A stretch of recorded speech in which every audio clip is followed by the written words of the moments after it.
तुकोबाराय यांचा कालापर प्रसंगातील प्राप्त प्रसंगी निवडलेला अभंग विठाला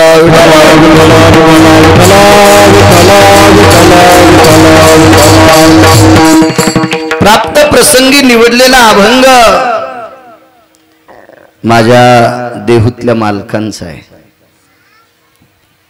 श्रीमंत श्री जगद्गुरु तुकोबाराय द्वापार युगातील द्वारकाधीश कृष्ण परमात्म्याचं विटेवरच्या मालकाचं नवल प्रतिपादित करतात। काय नवल आहे?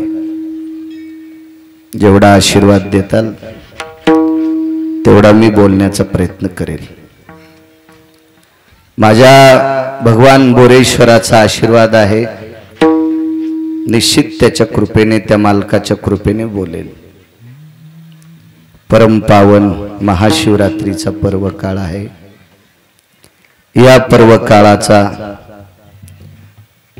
आज प्रसादाचा दिवस आहे। अशा या पर्व काळावर महाशिवरात्रीच्या उत्तमोत्तम शिवरात्री मालकांचा पुरावा आहे। या पर्व काळावर तुम्हाला खूप खूप भरभरून माझ्या बोरेश्वराचा आशीर्वाद तुम्हाला मिळो अशी भगवंताच्या चरणी प्रार्थना। सज्जनो, निसर्गाचं चक्र हे भगवान बोरेश्वराच्या डोळ्यात आहे। भगवान बोरेश्वरानं डोळा उघाडा तरच पाऊस पडतो बरं। त्यानं डोळा झाकला की बंद पडतो, त्यानं जास्त फडकिला की गारा पडतात। या वर्षी त्याचा डोळा माझ्या बोरेश्वर प्रभूंचा गोड असा उघडावा, या परम पावन या महाराष्ट्राच्या मातीला गोड असा पाऊस पडावा आणि शेतकरी राजा सुखी व्हावा। कारण शेतकरी राजा सुखी झाला की सगळे सुखी होत असतात। आरामखोर त्याला मानित नाहीत भडवे, सगळे नाही म्हणायलो, ज्याच्या आकली नदीला गेल्या ते। कारण शेतकरी राजा हा रक्ताचा घाम करून मातीत टाकीत असतो आणि त्याच्या घामामुळे जगातल्या प्रत्येक व्यक्तीला मातीतून मोती तयार होत असतात। तो शेतकरी राजा आहे। ट्रकभर पुस्तक शिकला एक गव्हाणे साहेब माणूस, ट्रकभर पुस्तक शिकला। ते म्हणला मला फार मोठा अभ्यास आहे। म्हणलं सुंबळ्या, तो या अभ्यासाने एखादा ढग हाली तू का नालाय का? पाऊस पडतो का एखादा ढग हालीला? नाही म्हणलं असं काही जमत नाही। म्हणलं मग पपेची माय जगीशी या पुस्तकावर दुसरं काय करशील नालाय का? हे विश्वातला आकाश हलवायची ताकद पंढरीतल्या मालकात आहे, माझ्या बोरेश्वरात आहे। त्यांनी गोड पाऊस पाडावा आणि शेतकरी राजा सुखी करावा। तो सुखी झाला की सगळे सुखी। आमचा एक मित्र भागवत सांगत होता, त्याला म्हणलं चल ना शेतात हुरडा खाला। ते म्हणलं लय कुसळ टोचते आणि भागवत सांगतून तुपात बुडून चपात्या खातो सुंबळ्या, वरून पडत्या चपात्या तुला। शेतकऱ्याला कसे कुसळ टोचत असेल, गोखरू टोचत असतील, झेंजुर्ण टोचत असतील, सराटे टोचत असतील, धसकट टोचत असतील, जाय नाही एखाद्या दिवशी, ज्या दिवशी भागवत नाही त्या दिवशी जात जाय, जर सप्पा हात जाय। आमच्या लोकांना पण शेतकऱ्याविषयी गोड बोललं पाहिजे। गोड गोड शेतकरी आहे तो राजा सुखी झाला। महाराज अक्षयी झोळी आहे संस्थांची। माझ्या जीवनात मी एक झोळी ऐकली, ती भगवान दत्तात्रयाची एक झोळी। माझ्या जीवनात दुसरी झोळी ऐकली, सद्गुरु जलाराम बाबाची झोळी। आणि माझ्या जीवनात ही तिसरी झोळी पाहिली, बोरेश्वराची झोळी। भगवान दत्तात्रयाची झोळी अक्षयी सर्वांना ज्ञात आहे, दत्तप्रभू आहेत ते। गुजरात मध्ये वीरपूर नावाचं गाव आहे। या वीरपूर नावाच्या गावामध्ये भगवान बोरेश्वर, भगवान शिवशंकर एका साधूच्या रूपात गेले आणि जलाराम नावाचे संत होते। त्यांना सांगितलं मला इच्छा भोजन पाहिजे। केलं जेवण, वरण भात पोळी पुलाव। दुधाची खीर वगैरे सगळं काही केलं, जेवले. जलाराम महाराज म्हणले, महाराज तुम्हाला दक्षिणा काय देऊ? जिने मला वाढे ती तुमची बायको देऊन टाका म्हणले. महाराज साधू साधू देऊन टाका म्हणले. असं पाहिलं, त्या बाईनं ऐकलं. ज्या महाराजाला जीव घातले त्यानं दक्षिणेमध्ये बायको मागितली, मला मागितले. मालकाला विचारलं काय करू, तू ठरव. बायकोला जा म्हणायचा अधिकार नवऱ्याला नसतो. लालनात पालयन्ते भार्या, पत्नीचं पालन हे लालनात करायचं असतंय, ताडनात नाही. तुझी इच्छा. कोर पातळ नेसली, दर्शन घेतलं साधूचं. चला मी तुमच्या सोबत येते. गावाच्या बाहेर येईपर्यंत साधू पुढे चलत होता. त्या साधूच्या पाठीमाग गुरुवर्य जलाराम बाबांच्या धर्मपत्नी चलत होत्या. पण तो साधू गावाच्या बाहेर जेवढे पावलं टाकले तेवढ्या पावलाला साधूच्या डोळ्यातून पाण्याचे थेंब पडत होते. साधूच्या काखेत झोळी होती, झोळी, आणि हातात एक दंड होता. गावाच्या बाहेर आल्याबरोबर साधूने आपलं रूप प्रगट केलं. तो साधू नसून भगवान शिवशंकर होते, भगवान बोरेश्वर होते. रूप पाहिल्याबरोबर त्या माऊलीनं चरणावर डोकं ठेवलं, पाठीवर थाप टाकली. माझी माय, काय सत्व आहे तुझं, ही झोळी घेऊन जाय. त्या झोळीमध्ये मुठभर पीठ होतं. चंद्र सूर्य तोपर्यंत त्या झोळीतलं पीठ संपणार नाही. घेऊन जाय झोळी, घेऊन जाय. वीरपूरला आश्रम पाहला, द्वारकेला गेलो मी दर्शनाला. गावरान तुपातला प्रसाद खाल्ला. वाटलं एवढ्या मोठ्या संस्थांवर आपण जेवलो. बाहेर एखाद्याला जेवायला सांगितलं असतं तर आम्हाला 8 जणायला 2-3 हजार पुरले नसते. निदान 100-200 रुपयाच्या पावत्या फाडावा असं मानत झालं. एक जणाला विचारलं, का हो पावती? इथं काय नाही म्हणले. आणि मग चालतंय कशावर? भगवान शिवशंकराने बोरेश्वरानं दिलेली झोळी आहे. या झोळीत कोण काय आणून टाकतंय त्याचा मेळच नाही. आमच्या देखता 100 गावरान तुपाच्या 15-15 किलो डब्याचा 100 डब्याचा आयशर टेम्पो आला. उतरून घेतलं. शिवाजीराव लाटे होते, मी होतो, बळीभाऊ कवळे होते. आम्ही त्या आयशरवाल्याला विचारलंय कोणी दिलंय? ते म्हणले मला काय माहित नाही, मला किराया द्यालाय आणि ही पावती आहे. हे 100 डबे इथं पोहोचलेले संस्थांची, फक्त त्याच्यावर सही घ्यायची. आणि त्यांनी सांगितलंय अमक्या अमक्या नाव्याच्या दुकानात पावती आणून दी. ते कोणाचं असन त्या नाव्याला विचारा. ते नाव्याच दुकान तिथून 250 किलोमीटर. आमच्या लक्षात आलं ही झोळी भगवान शिवशंकराची आहे. तशी अक्षयी झोळी आहे हरिओम बाबाची. ती झोळी, त्या झोळीवर सगळं चाललंय. मला चोंभाळायचा नाद नाही, मी चोंभाळीत नाही. कारण सांगू, एखाद्याची स्तुती करून 10-5 हजार शिल्लक घ्यायचे असतील तो विषय नाही. मला आता माईक चालू आहेत म्हणून सांगतो, मग ही झुस्तर दिलेत, कशाला मी नालायकाला चोंभाळू? वास्तव वर्णन करायचं असतं. वास्तव वास्तव. एवढा सप्ताह श्रीमंत गावाला जरी करायचा झाला तरी नाकात दम येतोय. आणि पैसे जरी जमा झाले तर हेवे दावे सुरू होते. वडावाड्या नुसते हेवे दावे. महाराज काय समजले इथं, कोण करायलंय काय नाही, काही विषय नाही. आपण ज्यांना मुख्य म्हणावं ते तर येड दैवत आहे.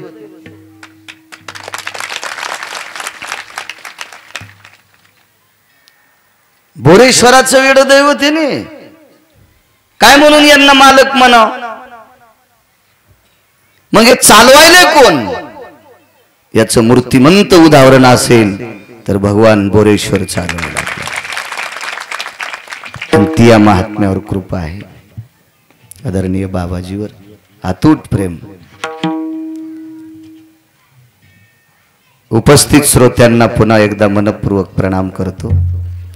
तुमच्या चरणी नाक घासून साष्टांग दंडवत करतो. मी रात्री सांगितलं तुम्ही आमचे देव आहात, देव आहात. एखादा शब्द बॉम्ब टाकल्यासारखा बोलतो, ते नीट होण्यासाठी बोलतो. काय माझं तुमचं भांडण नाही, बांधाल बांध नाही, तुम्ही काही माही जमीन कोरली नाही, 10-5 रुपये आमचे बुडीले नाही, काही विषय नाही. एक धर्मासाठी एखादा शब्द कडक बोलत असतो, त्याबद्दल माफ करत जा. प्रांतातून आलेली सत्पुरुष तुम्हा सर्वांना प्रणाम करतो. माझ्या बोरेश्वराचे तुम्ही भक्त आहात, सगळ्यांना प्रणाम करतो. गोड मृदंगाचार्य महाराज आहेत आमचे. पाठीमागचे गुणीजन मंडळी, 1-2 गायक मंडळीला थोडी अडचण आली नैसर्गिक, त्यांना जावं लागलं. चला, साऊंडवाल्यांनाही धन्यवाद. नवल केवडे केवडे नकळे कान्होबाचे कोडे. काय नवल आहे विटेवरच्या मालकाच्या जीवनात.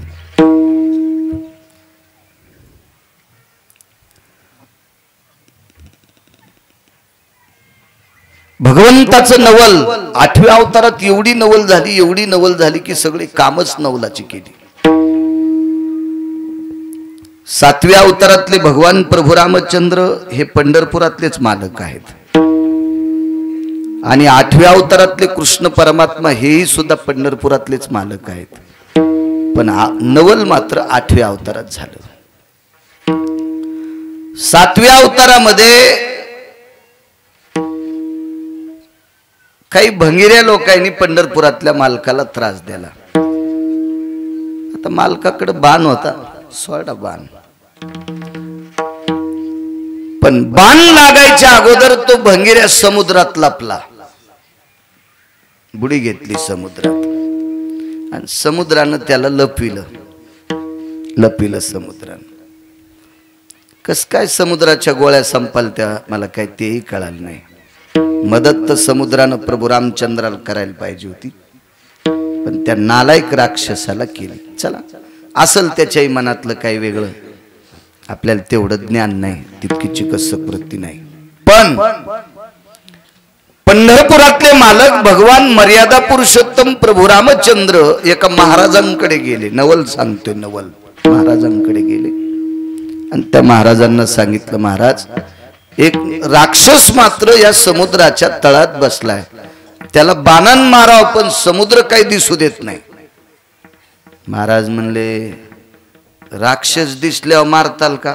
हा म्हणले, दिसल्यावर होणार नाही, पण बेटा समुद्र काही दिसू देत नाही. चला म्हणले 2 मिनिटं. समुद्राच्या कडेला गेले आणि समुद्राच्या पाण्यात महाराजांना हात घातला आणि पाणी किती घेतलं हातावर? उडदाची डाळिंबी, माश मात्रे जल. हे संध्येला घ्यावं लागते. आमची ब्राह्मण माणसं संध्या करत असतात. केशवाय नमा, माधवाय नमा, अच्युताय नमा, संकर्षणाय नमा, विक्रमाय नमः, असे संध्येचे 24 नाव आहेत. आणि ते उगत थोडंसं पाणी घ्यावं लागतंय. उडदाची डाळिंबी कमी अधिक झालं तर गाईचं मांस खाल्ल्या इतकं, दारू पेल्या इतकं पाप लागतंय. इतकं कर्म कठीण आहे. थोडंच पाणी घेतलं, डोळे झाकले आणि काय विचार केला असेल, तितकं पाणी पेल्यावर अख्खा समुद्र कोरडा.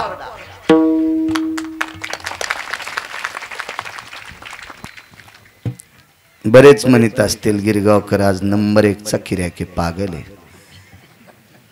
समुद्र कोरडा कसा करील एक माणूस? सुंबळ्या त्या अगस्ती होते. एकाच मने माझा पिता जयाने प्रासिला, म्हणून मी बहुभीते गया साधू कुळाला.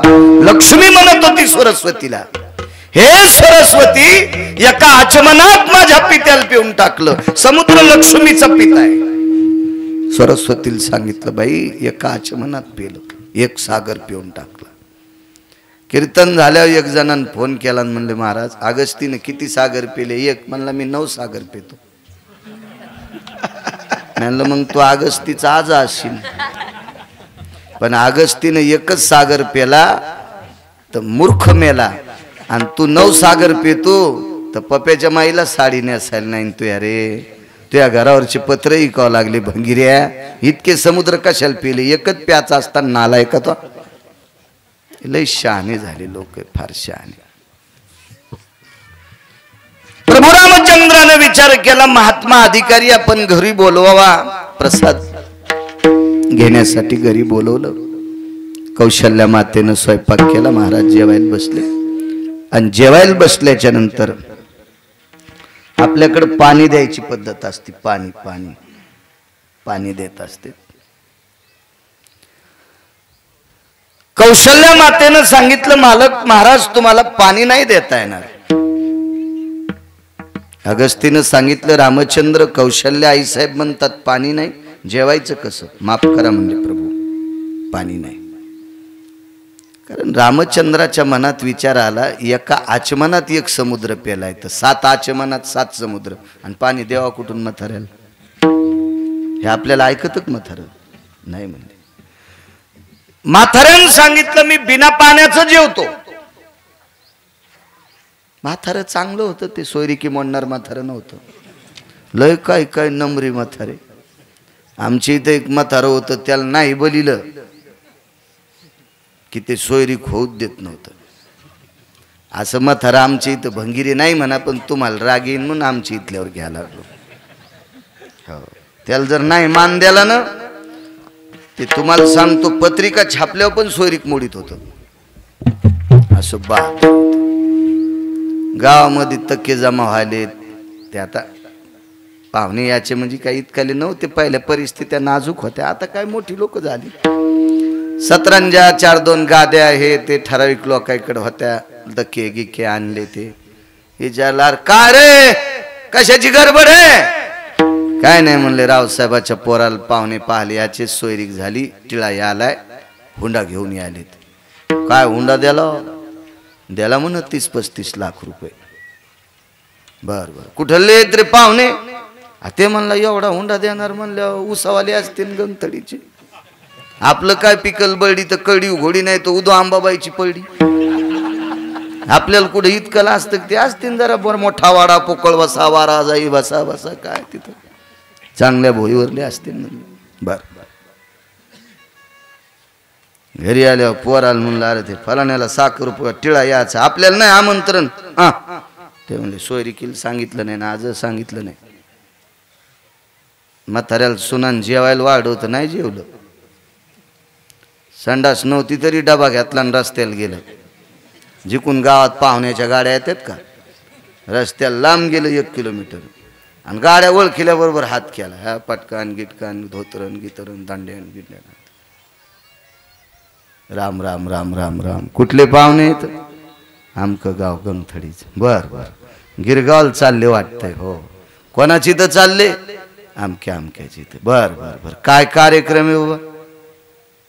आमच्या मुलगी तुमच्या गावात दिली आणि हुंडा घेऊन चाललो होतो. तर ज्याच्या बागलाला हुंडा होता का ते भावकीचं होतं. ते हुंडा भावकीच्याच बागलाला द्यावा लागत. येडगळ भावकीला मान द्यावा लागतो. हो, लय चालू भावकी लय बाबा. तुम्ही याला बी टाळ्याच वाजवायले का? लय लय चालू लय. हो, आमच्या परमार्थात जर एखाद्याला नाही मान द्याला ना, तर तो रावणापेक्षा बेकार वागतो, आरामखोर. हो, कशाला माळी घाली तू भडव्या.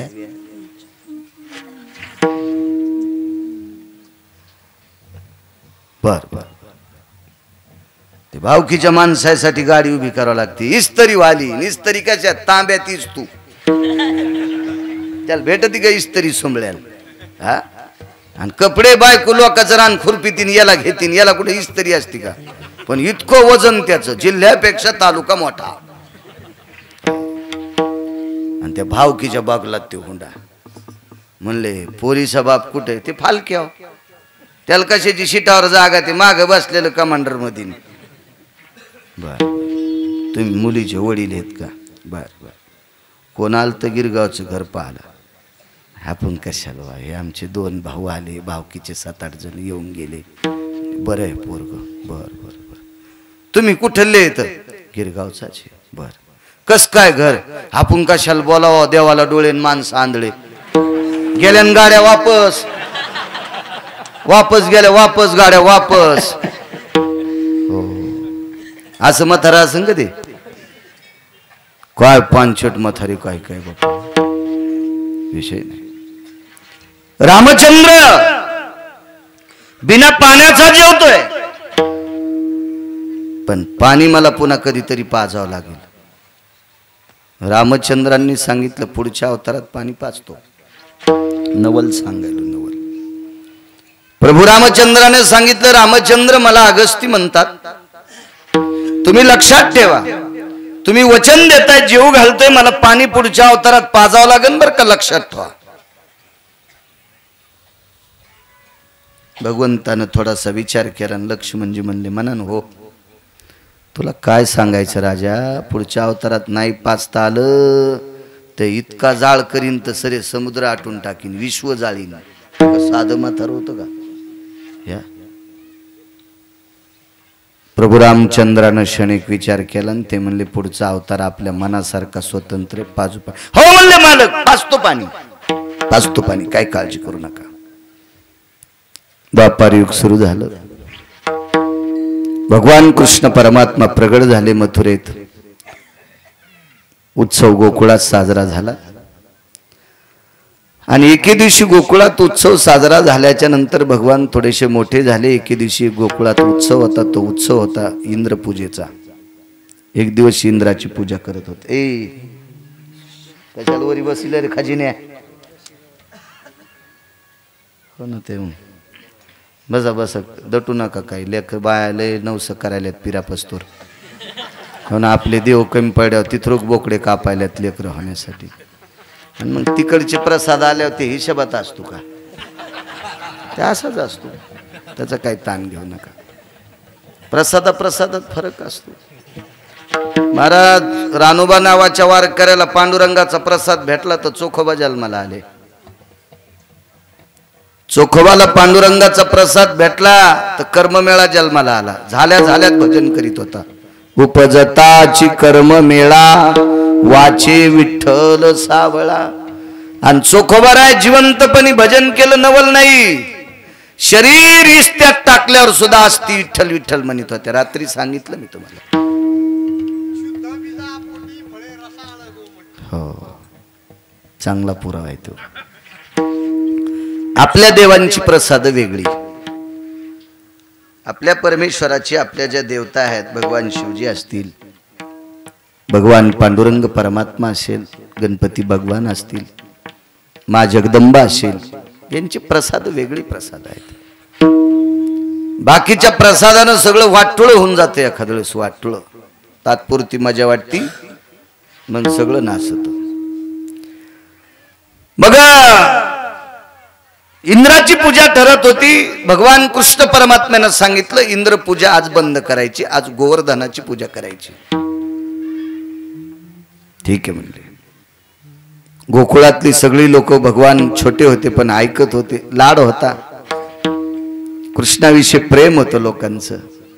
लोकांना कळत नव्हतं हा देव आहे म्हणून. देव आहे म्हणून असं कळत नव्हतं. पण काय ती शक्ती महाराज, ती शक्तीच अशी होती, शक्तीच की त्या शक्तीकडे बघाच वाटतंय. तुम्हाला एक सहज सांगतो शक्तीचं.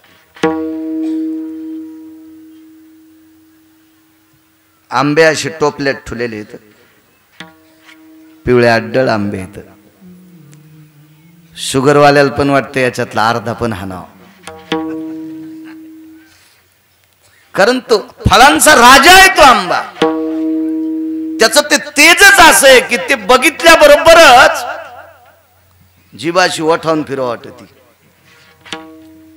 मग त्यानं निर्माण केलेल्या आंबा नावाच्या फळात इतकं तेज असेल, त्याच्यात किती तेज असेल, काय ताकद आहे महाराज.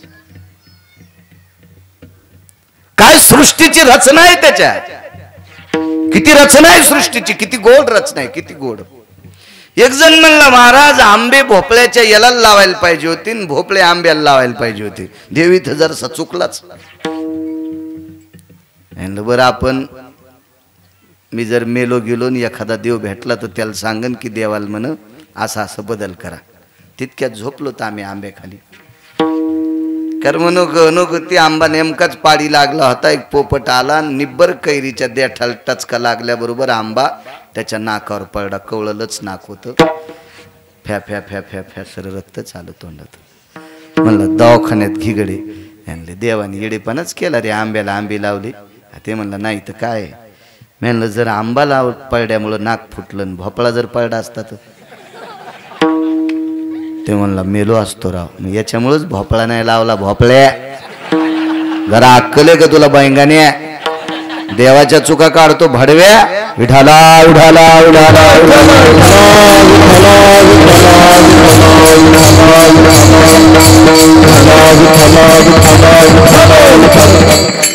काय लीला येतो त्याच्या, काय लीला आहेत त्या मालकाच्या. एक जण मला म्हणलं महाराज कान दिले तो देवानं. कान म्हणलं ऐकायला दिले. ते म्हणलं ऐकायला दिले तर हे कातड ऐकत का? हे ढक्कन कशाला दिले? याची काही गरज होती का? हे कशाला लोंबकळलेलं दिलं? हा नुसतं छिद्र दिलं असतं त्याच्यातून आवाज जात होता ना.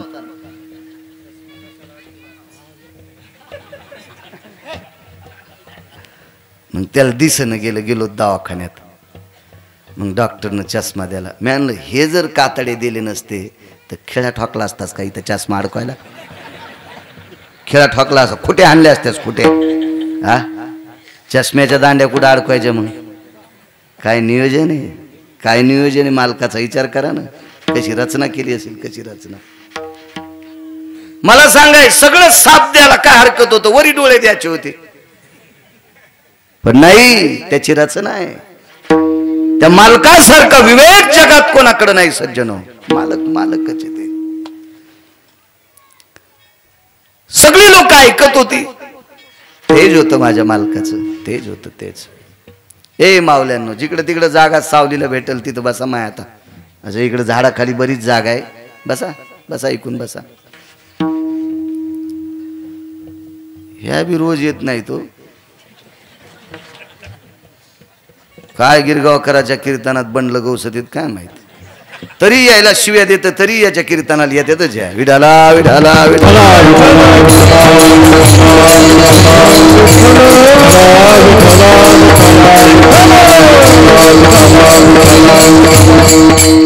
जरा जरा पुढं सारखा देत जा जागा.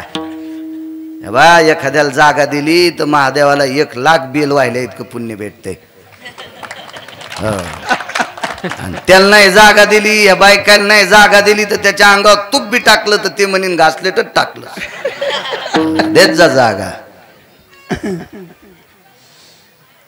ए माय सरक पुढं जरशी, सरक सरक. खरं खरं खुरपायला कशा रांगता अंग अशा सारखा. बस झालं, बस आता बोल नका, बसा होत राहा. गोवर्धनाची पूजा ठरली. लाह्याचे पोते घेतले मुरमुऱ्याचे, तुपाच्या घागरी घेतल्या, दह्याच्या घागरी घेतल्या, गुळाच्या ढेपी घेतल्या, साखर घेतली. आनंद सगळ्याच्या शिदोऱ्या घेतल्या. पताका केल्या धर्माच्या. गोवर्धन पर्वतावर धर्माच्या पताका रोवल्या.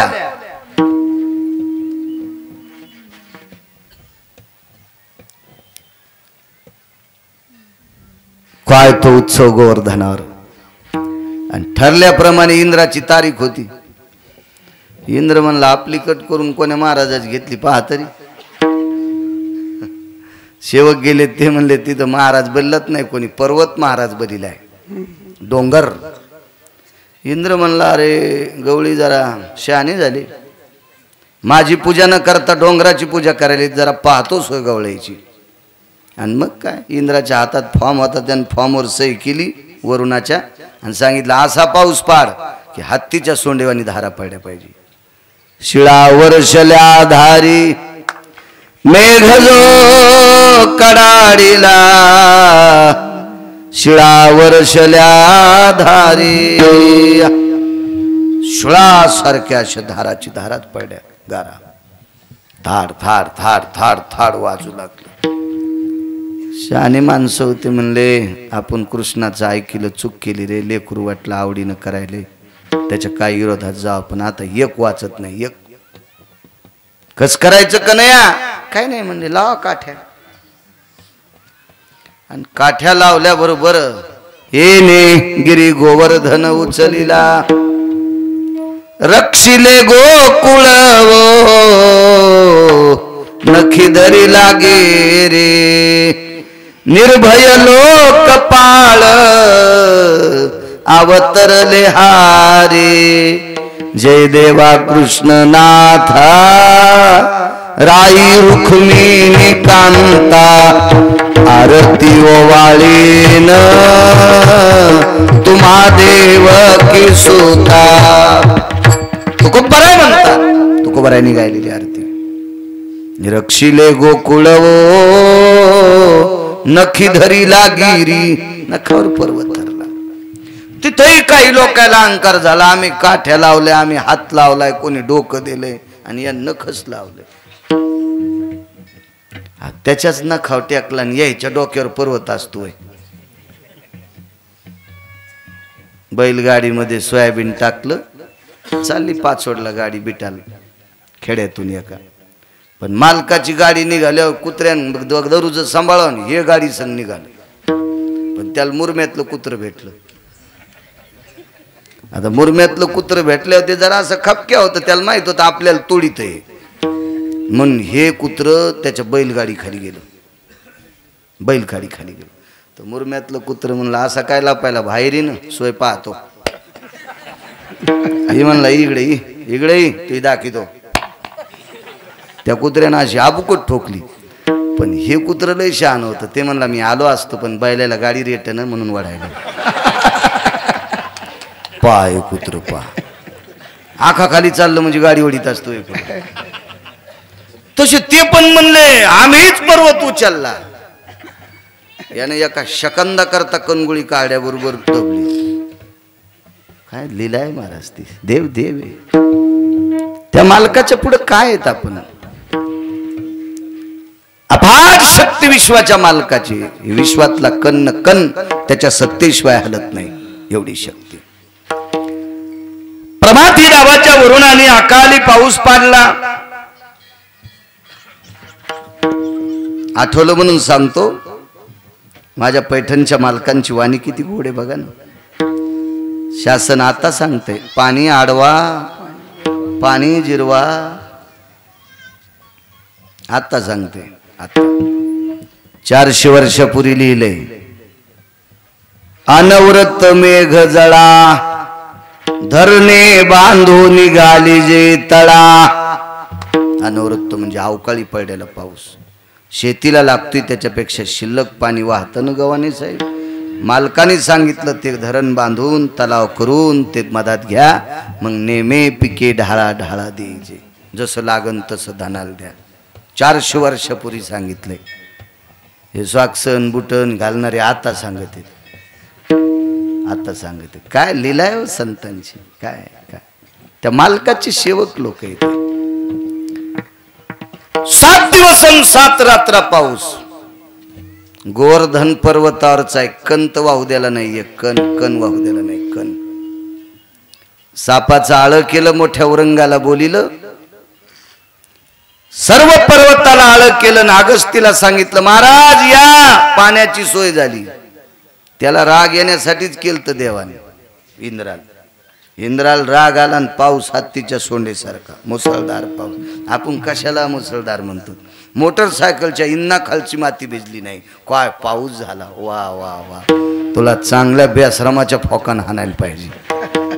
पाऊस झाला, असा पाऊस असतो रे नालायक. काही म्हणते, काही पण ज्ञानच नसतं काय काय.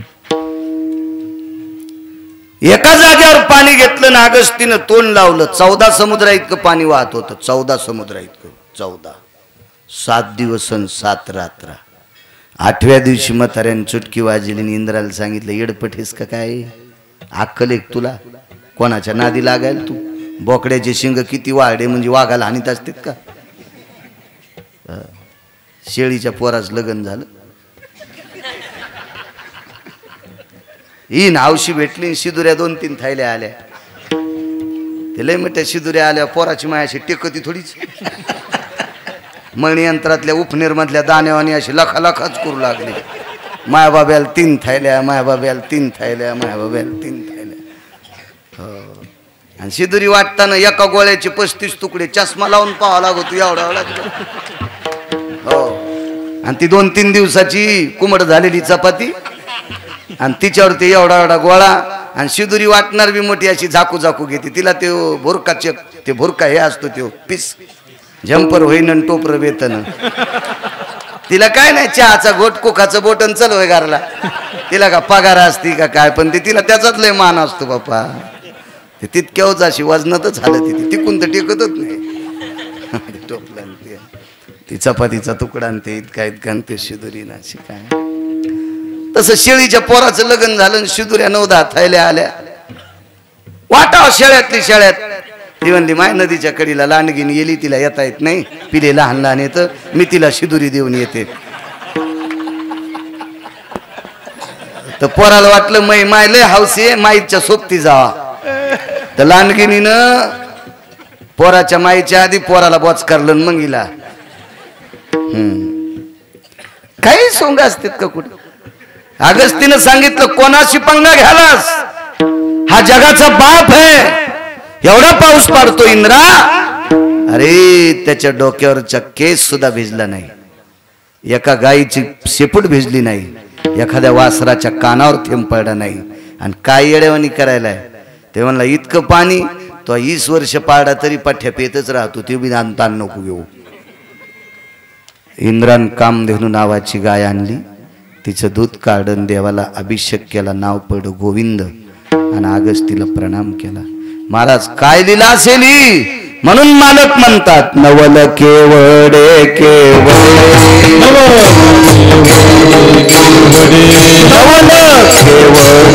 केवडे नकळे कान्होबाचे कोडे नकळे कान्होबाचे कोडे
नवल केवडे केवडे हे भगवंताच्या जीवनातलं नवल आहे महाराज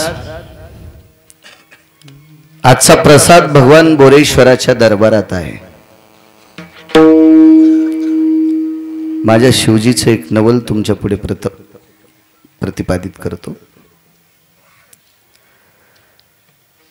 भगवान शिवशंकराचा एक उपासक आहे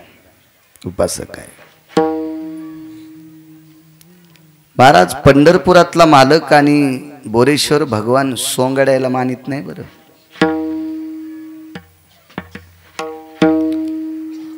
काहीचे इतके देवापाशी इतके नाटक काय येड्यावानी करायला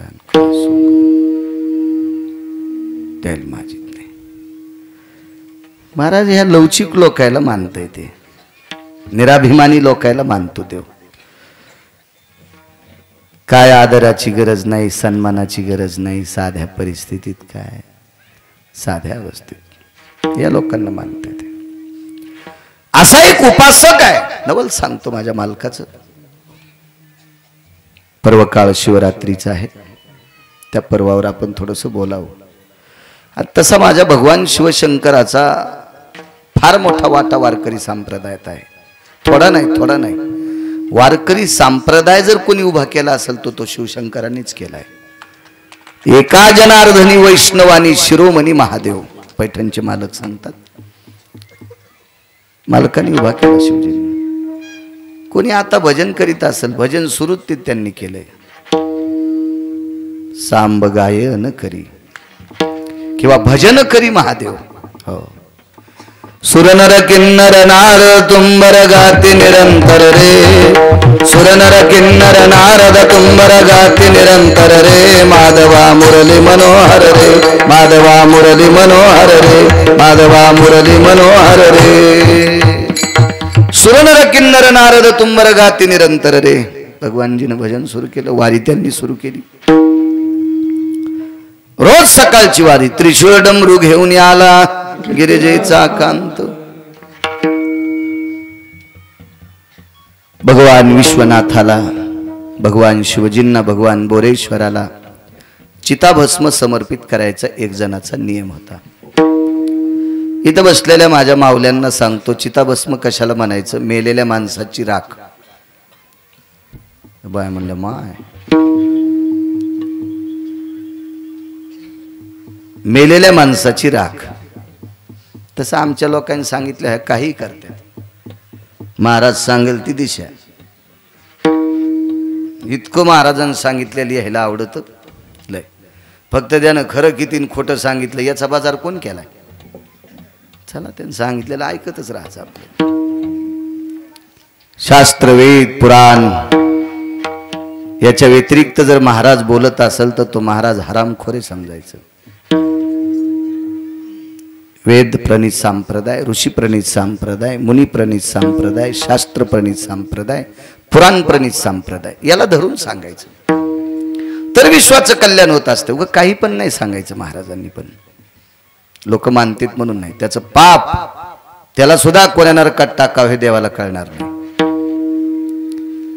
चिताभस्म नित्य नेम होता. सकाळी स्नान करायचं, स्नान आटपलं की मशानात जायचं, मशानातून ती राख घ्यायची. एका वाटीत, खापराची वाटी होती, कटोर, तुळशीपाशी नेऊन टाकायचं. वापस पुन्हा यायचं, पुन्हा स्नान करायचं, गंगेचं पाणी घ्यायचं आणि गंगेचं पाणी भगवान शिवशंकराच्या पिंडीवर तो अभिषेक करायचा. चांगल्या कपड्याने पिंड पुसून काढायची आणि पत्नीला आवाज द्यायचा, लक्ष्मी भस्म घेऊन ये ग. मग तिनं ते तुळशीपाशी टेकलेली वाटी एका आवाजात नवऱ्याला मंदिरात नेऊन द्यायची, असा तिचा नियम. पण कर्मनो गहनो गती, एक दिवस तिथं माणूसच मेला नाही. असा दिवसच नव्हता महाराज, माणूस मरत नव्हता. 10-10 माणसं मरायची. पण एक दिवशी, त्या दिवशी कोणीच मेलं नाही. मग राख कशी ठेवायची? आणि राख तर ती जळालं की लोक गंगेत ढकलून देत होते. पण या दिवशी कोणी मेलच नाही ना. करावं काय? रिकामीच वाटी तुळशीपाशी आणून टेकली, पण लक्षातच नाही ना. पुन्हा गंगेचं पाणी आणलं, भगवान शिवजीला अभिषेक केला, पिंड पुसलेली आहे आणि नित्यप्रमाणे बायकोला आवाज द्यायचा, लक्ष्मी भस्म घेऊन ये ग. त्या बाईनं पाहिलं वाटीत, तर वाटी रिकामी. आणि रिकामी वाटी नेल्यावर मालक काय म्हणते ना आपल्याला, याची भीती होती साहेब, भीती होती. दुसरा आवाज आला, लक्ष्मी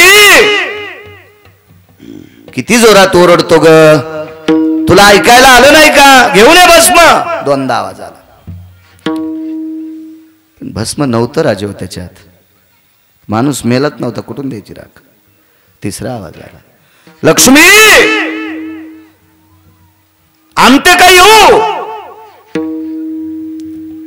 बाईच्या लक्षात आलं, आज्ञाभंग केल्याचं पाप आपल्या डोक्यावर पडलंय. भस्म नाहीच तर देऊ काय? म्हणून तुळशी वृंदावनाच्या जवळ स्वतःचं शरीर पेटून घेतलं. भगवान शिवजीला हात जोडले आणि पेटून घेतलं. ठाण ठाण ठाण ठाण ठाण ठाण ठाण ठाण ठाण जळालं शरीर. थकून बाहेर आलं. का बायको भस्म देत नाही? पाहलं तुळशीपाशी तर रिकामी वाटी आहे आणि तुळशीच्या पड्याला असं लांब पाहिलं तर राखाचा ढिगल आहे. लक्षात घेतलं आपल्या बायकोच्या अस्थियता. काय पत्नी, डोळे भरून आले. त्याच्यातली मुठभर राग घेतली. राग घेतल्याबरोबर काकणं हातात आले. पतिव्रतेचे काकण आहेत ते, पतिव्रतेचे. ढवळेवीर नावाचं गाव आहे खानदेशमध्ये. मी अगोदर वीरपूरचं चरित्र सांगितलं होतं गुजरातमध्ये. हे ढवळेवीर नावाचं गाव आहे खानदेशमध्ये. ढवळेवीर. रुक्मिणी नावाची माऊली तिथे जन्माला आल्या. रुक्मिणी. आणि या रुक्मिणी नावाच्या माऊलीने जीवनभर ज्ञानेश्वरी वाचिली. जीवनभर गाथा ज्ञानेश्वरी. काहीच वाचिलं नाही दुसरं. ज्ञानेश्वरीचे पारायण, गाथ्याचं पारायण, ज्ञानेश्वरीचं पारायण, गाथ्याचं पारायण. आणि एके दिवशी त्या जात राहिल्या. गेल्या त्या गेल्या फार कमी कालात गेल्या. कमी कालात गेल्याच्या नंतर परिसरातले भक्तगण, गावकरी, इष्ट मित्र, सज्जन सखे सगळे जमा झाले त्या परिवारातले. आणि सगळी भक्तगण त्यांना मानायचे.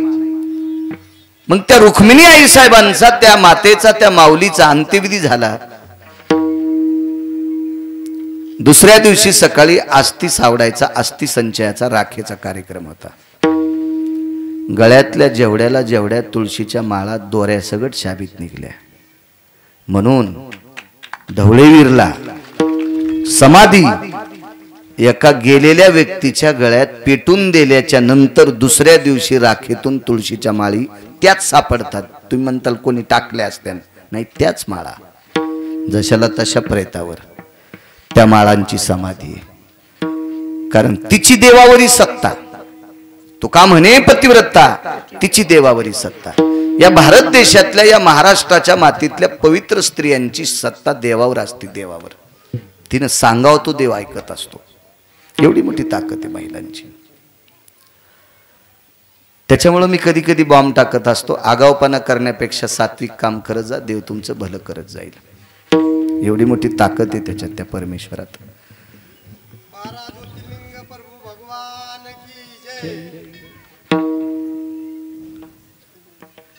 विठाला विठाला विठाला विठाला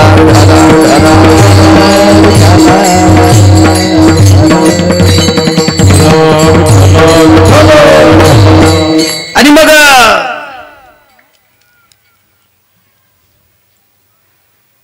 ती मुठभर अशी राख घेतली. त्या राखेमध्ये बांगडी आली. आप्पा बांगडी आली, बांगडी आली. आणि ती राख भगवान शिवजीच्या पिंडीला समर्पित केली. खळकन बांगडी पिंडीवर पडली. प्रभू प्रगट झाले. शबर नावाचा भक्त आहे. काय देऊ तुला, काय देऊ, काय देऊ? त्या शबराने एकच प्रश्न केला देवाला. विठाला विठाला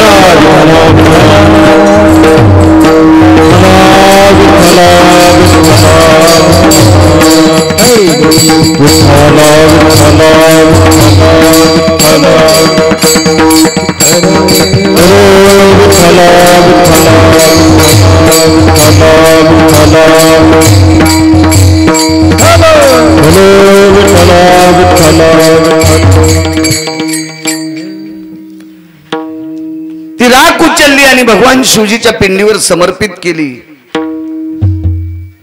त्या राखेच्या मुठीमध्ये कंगन बांगडी आलेली होती. ती पिंडीवर साळुंकीवर पडली. महाराज शंकर अधिक पार्वतीची उपासना झाली. आणि इथेही दैवत दोन्ही आहेत. शिव पार्वती दोन्ही पण आहेत इथं, दोन्ही पण. महाराज तरुच्या रूपात जरी जन्माला आले असतील तरी बोरी पण दोन येतात. म्हणजे शंकर पार्वती मध्ये साळुंका सुद्धा दोन आहेत. शंकर पार्वती त्या आष्टीची राखेची मूठ पडल्याच्या नंतर राख तर पडीच त्याच्यात कंगन पड, म्हणजे पार्वती आई साहेबाला चुडेदान. काय ताकद असते. प्रत्यक्ष शिवशंकर प्रगट झाले, कडकडाटून मिठी मारली. काय देऊ प्रभू प्रभू, माझा आज नियम मोडत होता. कालच्या रात्री कोणीही मृत्यू पावलं नाही काल दिवसभरात. याच्याकरता चिताभस्म समर्पित करायचा नियम माझा संपत होता. पण हा नियम जर माझा कोणी कायमस्वरूपी ठेवला असेल तर ती माझी पत्नी आहे. आणि तुम्ही माझ्यावर जर प्रसन्नच असाल तर मालकाचा नियम कायम ठेवणारी पत्नी ज्याला प्राप्त झाली त्याला ती पुन्हा पत्नी प्राप्त व्हावं. राखेतून पुन्हा ती स्त्री जन्माला आली. नवल केवडे केवडे नवल केवडे केवडे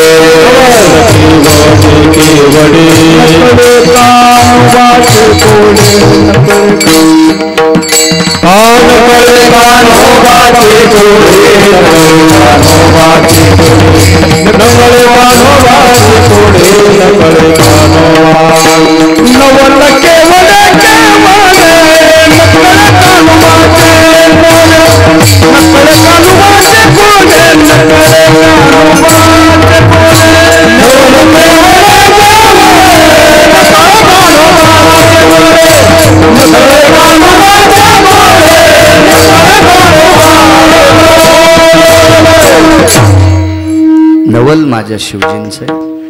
शिवरात्रीचा पर्व काळ होता, याच्याकरता एक नवल तुम्हाला ऐकून प्रतिपादित केलं. यमुनेच्या डोहामध्ये कालिया नावाचा सर्प विराजमान आहे. कालिया नावाचा सर्प वेळेस सोडेल, त्रास देणार नाही तुम्हाला कोणाला. एवढी मोठी माणसं जेवायची.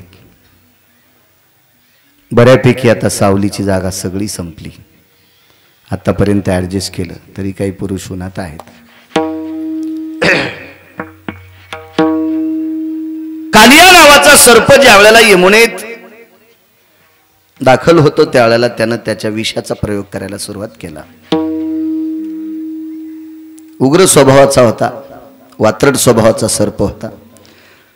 तो कोण्या जनावराला धरीत नव्हता, पण जनावर पाणी प्यायला आले की त्याचं विष पाण्यावर सोडत होता. आणि ते विषारी पाणी जनावरानं पेलं की ते जनावर मरायचे आणि पाण्यात तसेच, मग ते पाण्यात मरून पडले की तो खात होता.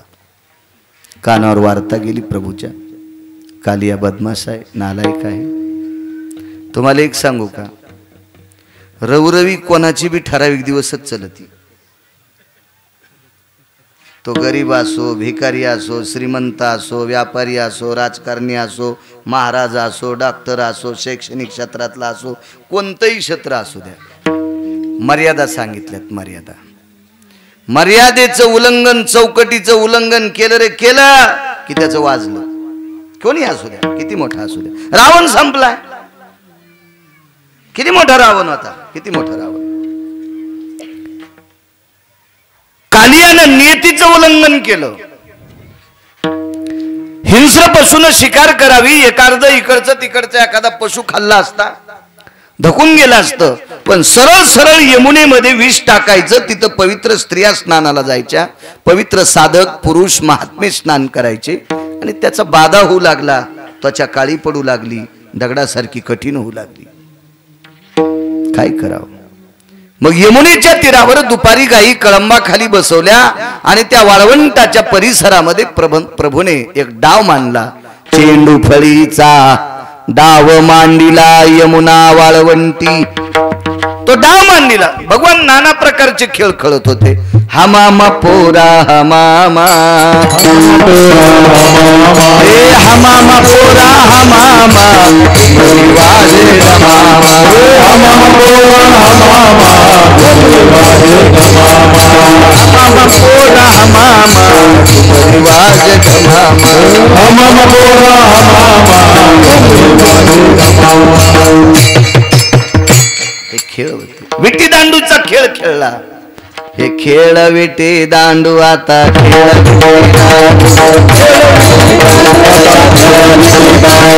खेळ विटी दांडू आता खेळ विटी दांडू,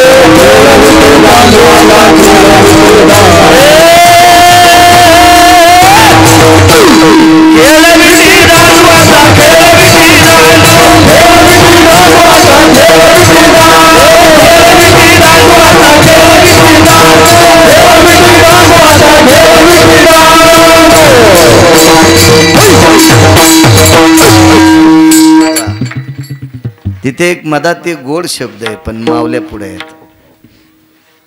खेळविटी दांडू आता भेऊ नको रिकामी जागा. ती घरी गेल्यावरून काढा. काय खेळ खेळायचे. लगोरी नावाचा खेळ खेळला. लगोरी काय येणार आहे त्या जीनच्या पॅन्टीवाल्याला ते खेळ.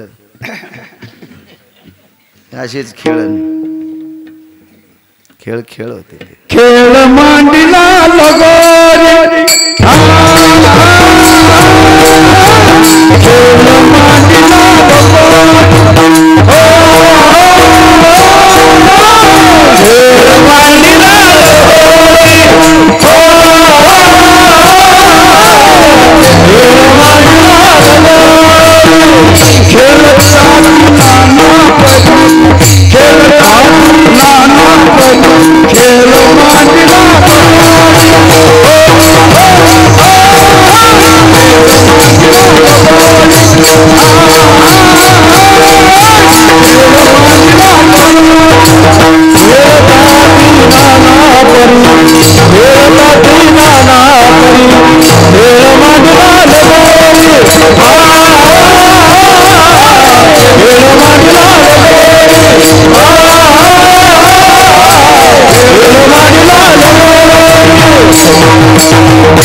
खेळ मांडीला लगोरी खेळता ती नाना. कसा खेळ असतो लगोरी. खापर एकावर एक टेकायचे. बुडातलं खापर मोठं त्याच्यापेक्षा त्याच्यावरचं लहान त्याच्यापेक्षा त्याच्यावरचं लहान असे 7-8 खापराची उतरण घालायची. आणि ज्याच्यावर डाव असेल त्यानं तो चेंडू घ्यायचा आणि ते खापर उडवायचं. नाही उडवलं की त्याच्यावर डाव आला. आणि मग त्यानं खापर नाही उडीलं की ज्याच्या हातात चेंडू सापडेल त्यानं त्याच्या आणायचा. मोठी मजा असायची त्याच्यात. मजा असायची. लपंडाव नावाचा खेळ. लपंडाव 2 होते. एक पाण्यातला होता आणि एक झाडावरचा होता. सूरपारंब्या नावाचा खेळ म्हणायचे. मी बी पण जास्त वयस्कर नाहीये पण ते मला जरा जुनं इचकायचं नाद आहे. आणि ज्याला जुन्याचं ध्यान आहे का तीच माणसं मोठी होत असतात. जी माणसं जुन्याला इसरली का ते कधी बी लवकर संपत असतात. म्हणून जुनं इसरायचं नाही. जुन्याला ठेवायचं. जीनच्या पॅन्टीवाल्याला सांगतो 35च्या आतल्याला धोत्रावाल्याला इसरू नका. ह्या धोत्रावाल्यानं 72च्या दुष्काळात एक टाइमच भाकरी खाल्ल्या. महाराज भजने असेल त्यानं आई वडिलाला सांभाळीत असेल तर त्याला भजन करायला बोलवा. नाही तू काशी तिकडच कर म्हण कुठेतरी. आणि कीर्तनकार तुम्हाला कळाला मायबापाला बोलत नाही आणि तुम्ही जर बोलून पाकिट देत असाल बाबा तुम्हाला पण पाप लागणार. मला काय चोंबाळ्या गप्पा येत नाहीत. मला काय तुमच्या भागात ग्रामपंचायत लढवायची नाही, जिल्हा परिषद लढवायची नाही, पंचायत समिती लढवायची नाही. मी कशाला चोंबाळ्या गप्पा करू तुम्हाला. आहे की नाही साहेब. मला काय 2 घंटे बोलायचं निघलं आपलं. बैता पाणी फिरता साधू काय ताण घ्यायचं त्याला. पाण्यानं वाहत राहा. पाणी नाही वाहिलं की शेवाळं होतंय आणि साधू एका जागेवर झाला की बाया त्याला तूर कापायला लायतात. त्याच्यामुळे आपलं पुढे सरकायचं कशाला ताण घ्यायचं त्याला.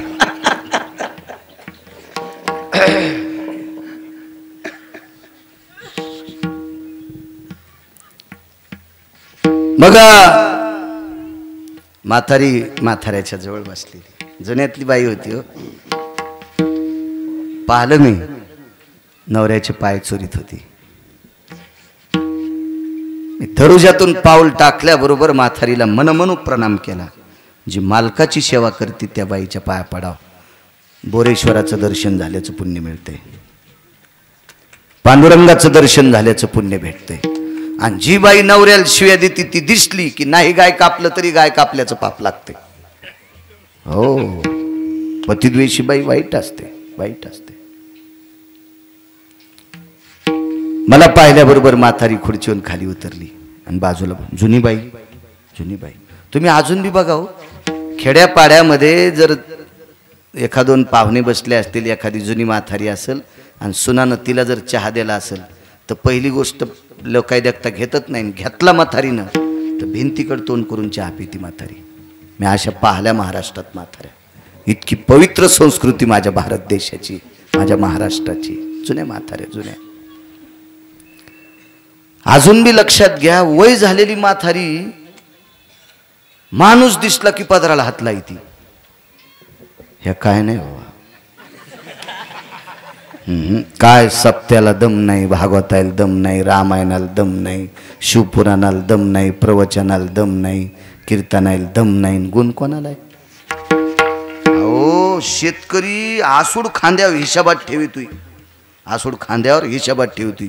त्या आसूडाच्या बेहिसाबातले पदर खांद्यावर तुमच्या. कशाला कीर्तन ऐकायचे? कशाला कशाला? मी रात्री सांगून गेलो, स्त्रीची पाठ परपुरुषाने पाहायची नाही आणि आपली पवित्र पाठ परपुरुषाला दाखवायची नाही.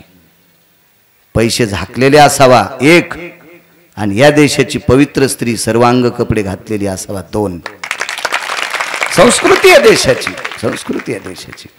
सोंग नाही करायची, नाटकं नाही करायची.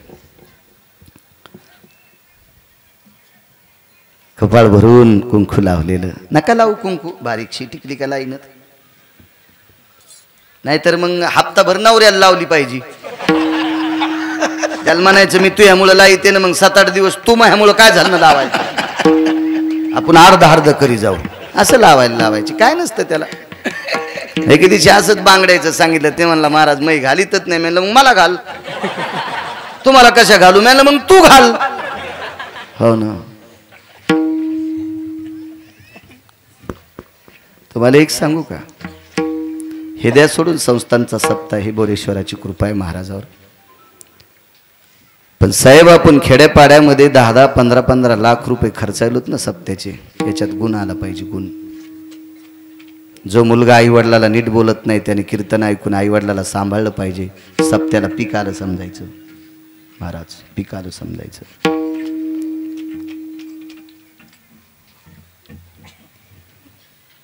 कोणी तंबाखू सोडित असेल सप्त्यातलं कीर्तन ऐकून, सप्त्याला पीक आलं समजायचं. गुटखा सोडित असेल, सप्त्याला पीक आलं समजायचं. आणि आपल्याला जर आपण काहीच गुण येत नसेल तर मग शीन आला समजायचं. एक जणांना 28 लाख रुपये खर्चिले, म्हातारं मेलं. कोरोनामध्ये म्हातारं मेलं. आणि एक जणाला जमीनच 4 एकर सगळी विकली म्हाताऱ्याच्या दवाखान्यासाठी, आणि म्हातारं वाचलं. दोघायला भेटायला गेलो. ते म्हणलं महाराज 2-4 कोटी रुपये जमा होते, जमीन तर भरपूर आहे, पण 28 लाख रुपये संपुस्तरच म्हातारं मेलं. शीन आला.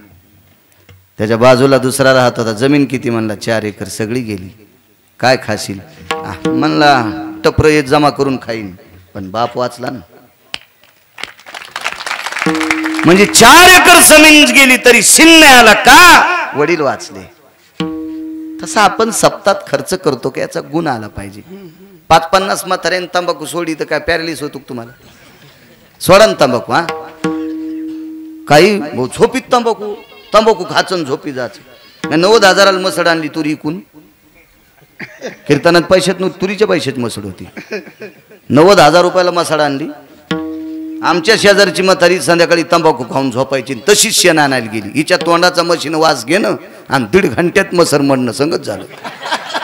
1.5 घंट्यात मसड मिली, 1.5 घंट्यात. मग हिच्या तोंडाचा वास घेतल्यावर आमची 90,000ची मसड मरती, तर हिनं नातवाच्या गालाला तोंड लावल्यावर काय व्हायचं त्या नातवाचा विचार करा ना तुम्ही. हा त्याचा सगळा बुद्ध्यांक जळण आणि ते ATM फोडायचंच काम करीन ना पुन्हा. आहे का नाही? किती आगाव पण आहे. पहिले तुम्ही सुधरा माझ्या माईनो, तुम्ही सुधरा. हे म्हणते मेला कोण्या कीर्तनात आमच्याच बॉम्ब टाकतो. त्याचं कारण सांगतो तुम्हाला. मी जरी इतका शहाणा बाप असेल तरी माझ्या मुलांना वेळ किती देऊ शकतो मी? 20%. माझ्या मुलांना जास्त वेळ कोण देतंय? माझी बायको. साहेब प्रत्येकाचं असंच आहे. पुरुष हा बाप हा जास्त वेळ देऊ शकत नाही मुलाला. मुलाला जास्त वेळ देत असती त्याची आई. म्हणून या महाराष्ट्रातली आई विवेक संपन्न असली पाहिजे, विवेकाचं शिखर गाठलेली असली पाहिजे. आणि मग तशी आई असेल मग लेकरांना घडवत असते, ती घडवत असते. काय बाई होती तिच्यावर सांगत होतो.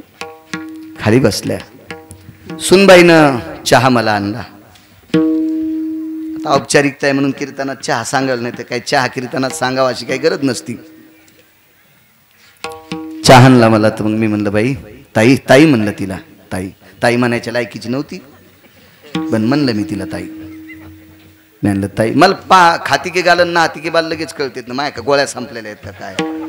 चेहरा पाहिल्या सांगतो कोण किती पापी आहे म्हणून, कोणावर किती कर्ज आहे मी आता सांगू का 2-4 जणांचं. पण उगा अपमान होत असतो ते, त्याच्यामुळं नको नको नको नको, लगेच कळत असतं माणसाला ते. या आणि मग म्हणलं ताई दादांना द्या ना. बरं आणला तिनं असा अर्धा कप दादाला. म्हणलं घ्या दादा. नको महाराज राहू द्या, लघवीचा त्रास होतो. घ्या घ्या, सकाळी घेतलेला आहे. घेतला म्हाताऱ्यानं, मी घेतला. मी म्हणलं ताई बाईला द्या ना. ती मला एक म्हणली असती तर धकलं असतं साहेब. महाराज आमच्या बाई सकाळी एकदाच चहा घेतात. पण त्या पांचट बाईच्या तोंडातून एक शब्द पडला, गिरगावकराच्या मुंग्या निघल्या कानातून. महाराज आमची म्हातारी सकाळी एकदाच घेती. म्हातारी शब्द सासूला वापरला. इथं जर एखादी सून सासूला म्हातारी म्हणत असेल तर बोरेश्वराची शपथ घेऊन सांगतो तिच्या जिबीला आजार होईल.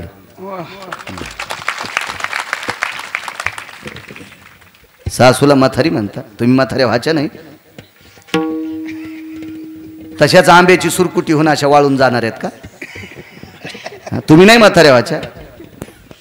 महाराज घरातल्या ज्येष्ठ लोकांचा जी माणसं आदर करत असतात का, त्यांचा आदर पंढरपुरातला मालक करीत असतो.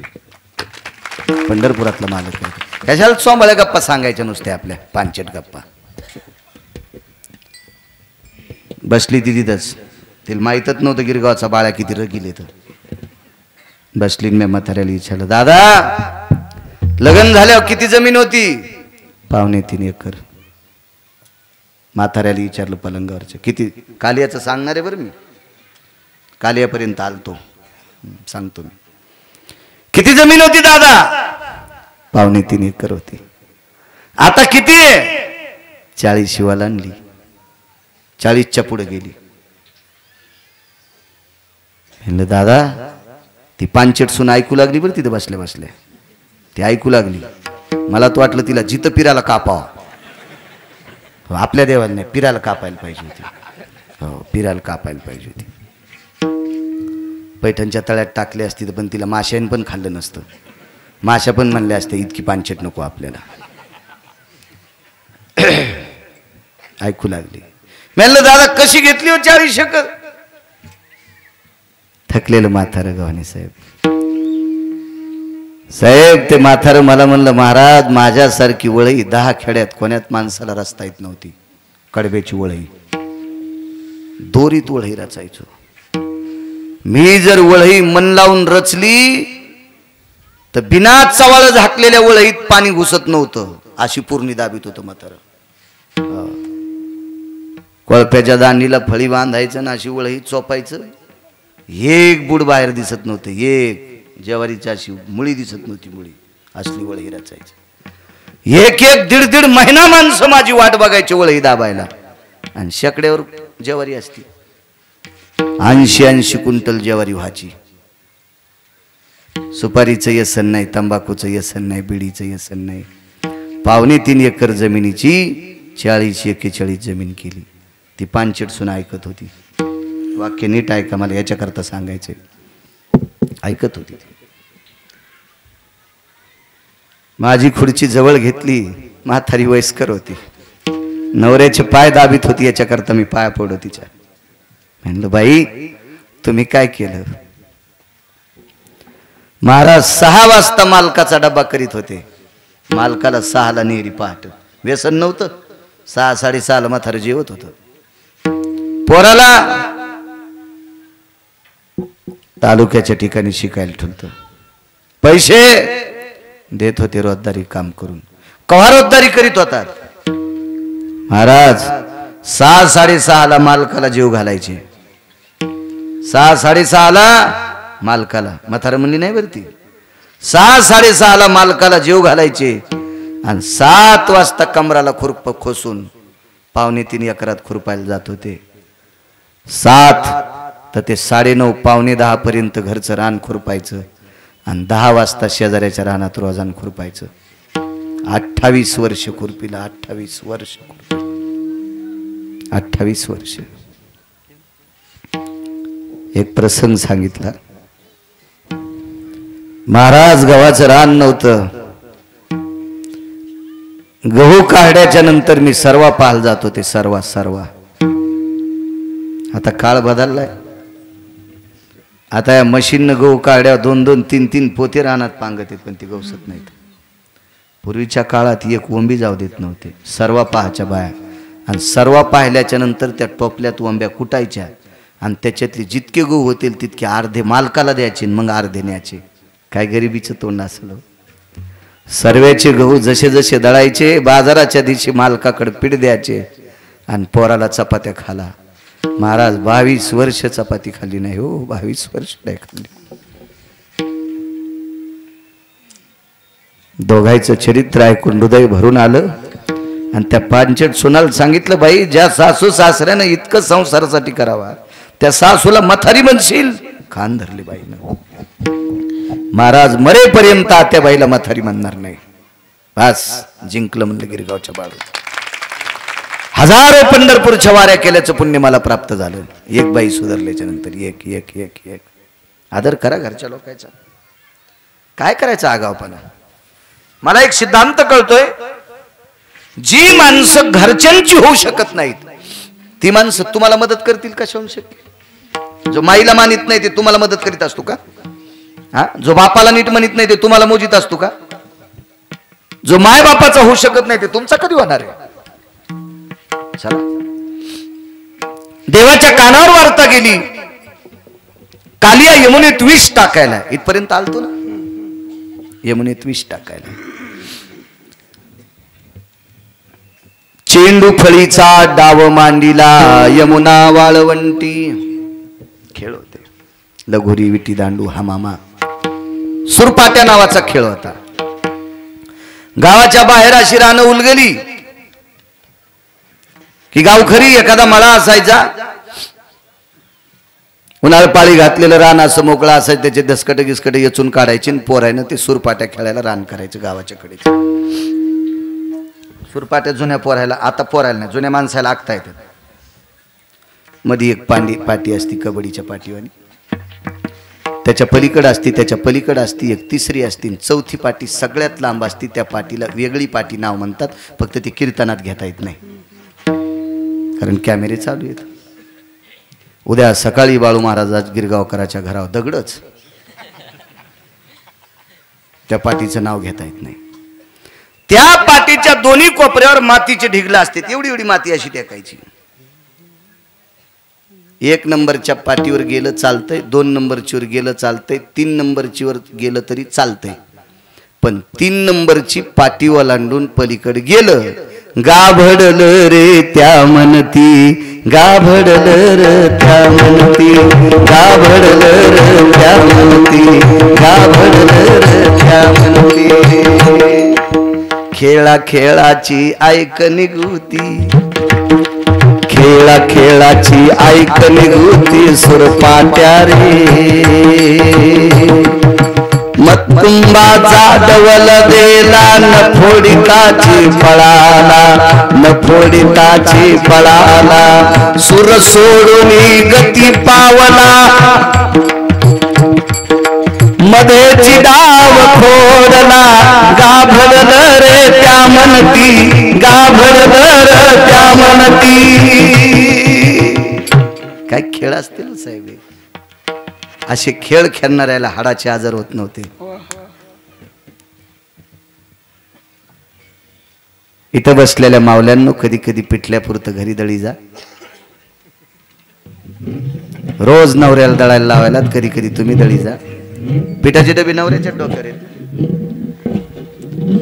पिठल्यापुरतं जर जात्यावर दळलं तर बसताना आग गगन, उठताना आग गग म्हणायचंच काम नाही. 9 ठिकाणचं कॅल्शियम मोकळं होतंय, मनगटातलं, दंडातलं, कोपरातलं आणि मानातलं. पिठल्यापुरतंच, पिठल्यापुरतंच दळायचं कठान, तेवढंच दळायचं. भाज्यापुरतं, पिठल्यापुरतं. शरीराला वर्जस असावा, वर्जस असावा. काय जात्यावर गाणे होते पहिले. काय गाणी म्हणायचं जुनं लयच गोड होतं. काही काही गोड होतं जुनं, काही गोड होतं. अहो आताच्या पांचट आहे ना, पांचट भजन तयार केलीत. पांचटपणा पण लाजायला आहे. ते म्हणला मी इतका पांचट नाही, हो इतकं पांचट भजन म्हणतोय. पांचटपणानं पत्र पाठवलं कोर्टात की मला याच्यानंतर मौनाव द्यायचं नाही. राधा रंगानं दिसते छान, तिच्या येणीला गोंडे दोन. आणि राधेला गोंडे लावायची काय गरज आहे? तो तुझ्या बायकोचे दागिने बँकेत ठेवले, राधाला गोंडे लावतोय. तिची एकदानी सोडून आणणं सोमळ्या, कशाला राधेल गोंडे? बेल वाया गेले ग बाय बाय, तिकडच घसरून मेले. वाहून नाही जाचीस का पुरात? असं काही म्हणी तू गाथ्यातलं म्हणणं नका माझ्या माईंनो. तुमच्या छपला सगट पाया पडतो असं काही म्हणी जाऊ नका. माझ्या ज्ञानोबाराय तुकोबारायांचं काव्य, माझ्या ज्ञानोबाराय तुकोबारायची अभंगवाणी आहे ती म्हणा. माझ्या शिवजींचे अभंग आहेत फार, सर्व संतांनी केलेली अभंग आहेत. माझ्या शिवजींची ती अभंग म्हणा. सर्व संतांनी केलेली जगदंबेची अभंग आहेत ती म्हणा. काही म्हणता याला जीव याला आणि शिमग्याच्या त्याला काय त्याला काय अर्थ असतो का? नाही म्हणायचं असं काही. पण काय परमार्थ होता जुना. अहो मी कर्मकांड करीत होतो त्यावेळेला जुन्या बायका नाव घ्यायच्या. काय नाव असायचं? चुनचुन चुन्यात, बसले मेन्यात, लवंगावटीत, गुलाल भांगात, येलदोडे मुठीत, रावसाहेब बसले दाटीत, तर कशी जाऊ पान सुपारी वाटीत. काय नाव होते. तिकडे बस स्टँड का झोपलेला असं तरी पण कशी जाऊ पान सुपारी वाटीत. बकिटात बकीट, इस्टीलचं बकीट, मुकुंदरावचं नाव ऐकायला 5 रुपये तिकीट. वजनदार मावल्या होत्या हो, वजनदार मावल्या होत्या. काय नावं घ्यायची. सोन्याची सायकल, चांदीचे तारा, भाऊसाहेब आले फिरून तर ही पिशिंग घालतेत वारा. पहा याला वारा ही पिशिंग घालतेत म्हणून. आणि हे म्हशी सोळा सांभाळायले. पण बाई हाऊसदार, नाव घेणार म्हणजे घेणारच बायका. हाऊसी होते खरंच मावल्या. एका बाईनं नाव घेतलं, औदुंबराच्या झाडाखाली दत्तात्रयाची मूर्त. मी बसले पूजेला तर ते देते तीर्थन, ते बिन पाण्याची पेत होता. म्हणलं याच्या तीर्थानं उंबर जळायचा ना. हा, आणि तू तर काय उभीच हालायचीस त्याचं तीर्थ पेल्यावर. आणि मी बसले पूजेला तर ते देते तीर्थ. म्हणलं येडपटीक काय तू, असं काही नको म्हणजे. तिथं आता करीत नाही मी ते कर्म. काय सत्यनारायण हे ते करीत होतो. असेच बावणी लोक. म्हणलं कुठं यायच्या बरोबर मी बावना वाचू नको म्हणलं. आपलं इकडं झाला संप्रदाय नको. लय अवघड काम.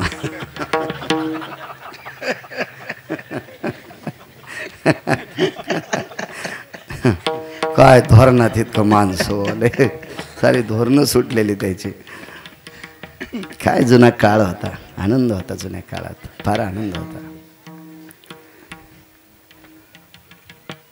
खेळ खेळत असताना चेंडूपरीचा डाव मांडला आणि मुद्दाम जगाच्या मालकाने पाण्यात चेंडू टाकला. आणि चेंडू आणण्याच्या निमित्तानं आतमध्ये गेले, बुडाले. यमुना डोई बुडा लागे, कृष्ण डोई बुडा लागे. यमुनेच्या डोहात बुडाला. अख्ख्या गोकुळात चर्चा. आभाळ वृद्ध सर्व यमुनेच्या तीरावर आले. सगळ्यांनी विचार केला या डोहामध्ये कालिया नावाचा सर्प राहतो, याने कृष्णाला खाल्ला असेल. मध्ये गेल्याबरोबर कालियाच्या पत्न्या होत्या.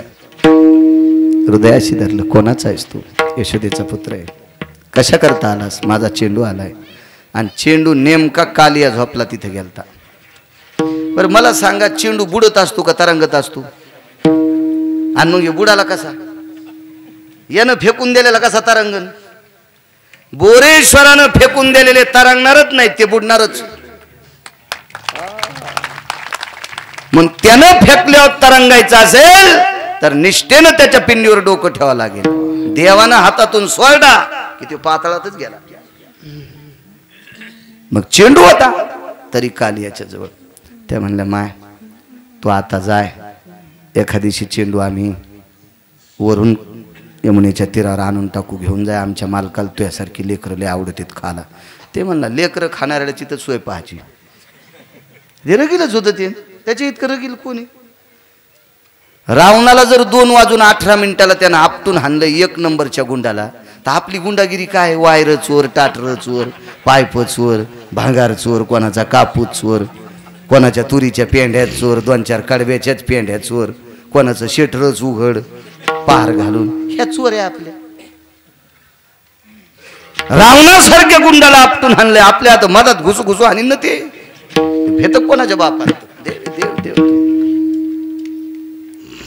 मुद्दाम जोरात बोलला ते जागा. कोण रे? पाहिल्याबरोबर काय दिसतंय रे? बायकाल म्हणलं आणा त्याला इकडं खाला. नका हो नका, हे मला नका म्हणतात का? रगील होत ना ते, रगील होत. काय काय लय ताव आणतात घरी, लय ताव लय ताव. इतका ताव आणणार घरी, बापा बापा बापा. आणि त्या बी ठराविक दिवस ऐकून घेतात, लय झाल्यावर त्या बी चांगल्या निबर टाचा आणतात. गौरव वाट पाहते ते आहे का अशा बैलाची? आले काय काय बैल, लय येडी बैल, निवळ बैल. एक जण बाजाराला गेलं 2 डझन केळी घेतल्या. केळी घेतल्यानं ते दुकानदाराला म्हणला, आता वजन होईन गडी म्हणे पिशीत, 2 डझन केळी आता, तर याच्यातलं वजन अर्ध कमी करतो, सालटे सोलून तुला घेईन, मधला गाभा मला दे. मग ते केळीचे सालटे सोडे ते तिथं ठेवून घेतले आणि गाभे टाकून घेतले. साखर 2-4 किलो पिशीत होती. आलं घरी, सोमवारचा दिवस होता श्रावणातला, आणि टेबलावर पिशी टेकली. बायकोल म्हणला, पपेज माय काय हो? असं चांगलं बोलल्यावर तिच्या लक्षात आलंय आज धोरणात आलंय वाटतंय, पण धोरणात नव्हतं म्हणजे चढी नव्हती, नेमकीच पिऊन आलं. तर ए पपेज माय काय हो? तुला सोमवार आहे ना, मग 2-3 केळी खाय.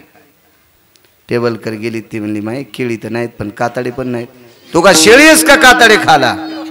म्या केळ सोलून आणले होते. ती म्हणली, बायला मला नाही, त्याला मला कशी म्हणीन?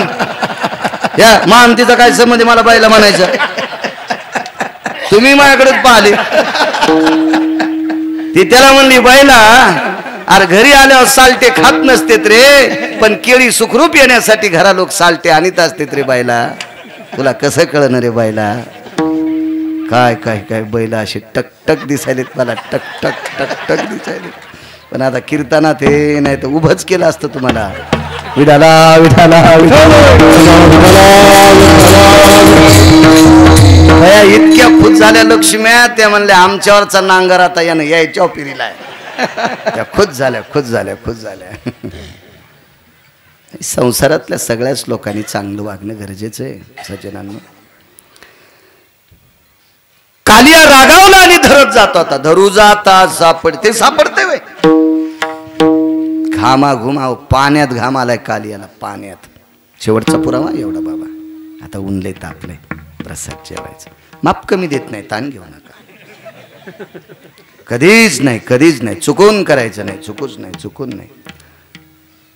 माझ्या संग राहणारे मला म्हणते तुम्ही लय बोलतात, मला टोचणे आणतात गाडीत बसणारे आमचे. तर मी म्हणलं बरं ठीक आहे, मी 4-2 मिनटं 10-5 मिनटं कीर्तन शिल्लक करतो, पण हे मेहमानावर थोडंच चलत आहे. पंढरपुरातल्या मालकाच्या मनात आलं तर घरी गेल्यावर त्यानं घसा दाबला, लगेच मोबाईल येतोय, आदरणीय हरिभक्ती परायण बाळू महाराज गिरगावकर आनंतात विलीन. लगेच खाली एक टाकते, गेले दिगंबर. हे तर कोणाला टाकावं मेल नाही, पेलेलं मेलं तरी बी गेले दिगंबर. रुमण्यान हाणायला पाहिजे तेल लावू लावू. भाडव्या ते अभंग कोणासाठी नालाय का? सुमळ्या पांचटा अपमान करतो देवाच्या अभंगाचा, भंगिऱ्यासाठी टाकतो ते वाक्य. मग मला सांगा, साळुंकी मंजुळ बोलत शिवानी बोलविता धनी. कोणात ताकद आहे महाराज? तुमचा हात चालायची कोणात हातात ताकद आहे? त्याच्यात. त्यानं कृपा काढली, तुम्हाला पकवाद वाजता येत नाही. त्यानं कृपा काढून घेतली, बाळ्याला बोलता येत नाही. बोलविता धनी वेगळाची. त्याच्या नावाकरता 10-5 मिनिटं बोललं तर काय होतंय? चला शेपटी धरली, गर गर गर गर गर गर गर गर गर गर गर गर गर गर गर फिरवलं, तळेल शिवडी आणली डोक्यात आणि नाचू लागलेला आहे. तांडव गती मुंडन परनाचत गिरिधारी तांडव गती मुंडन परनाचत गिरिधारी